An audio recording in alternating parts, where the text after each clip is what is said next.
How to find templates on CapCut. Hello everyone and welcome to Tech Talks.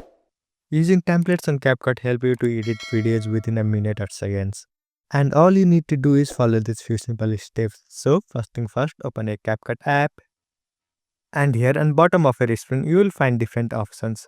So tap on this template icon. Now search for the suitable template that suits your video. So here it is like TikTok. So you have to simply scroll down to find suitable templates for you.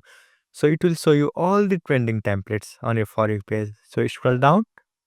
If you still can't find like suitable templates for you, you can simply search for it. So on top of your screen, you will find this search box. So tap on it and then search for it here. Let me type blog. And then it will load your page with tons of templates. So simply select whatever template you want. So once you find the suitable template, tap on it. Here, let me tap on this one.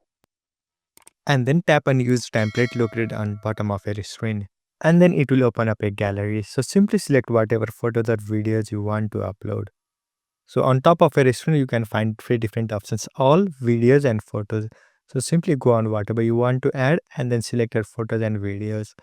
Once you do that, tap on next located on bottom right hand side of your screen. And then CapCut will automatically edit your photos and videos based upon the template. If you want to change the text, you can see this text option on bottom right hand side of your screen. So simply tap on it and then select whatever text you want to change and then edit it. So once you do everything, on top right hand side of your screen, you can see this export option. So tap on it and then your video will be saved on your device. So this is how you can use CapCut templates to edit videos. I hope you found this video helpful. Thank you for watching. Follow us for more helpful tutorials. Subscribe.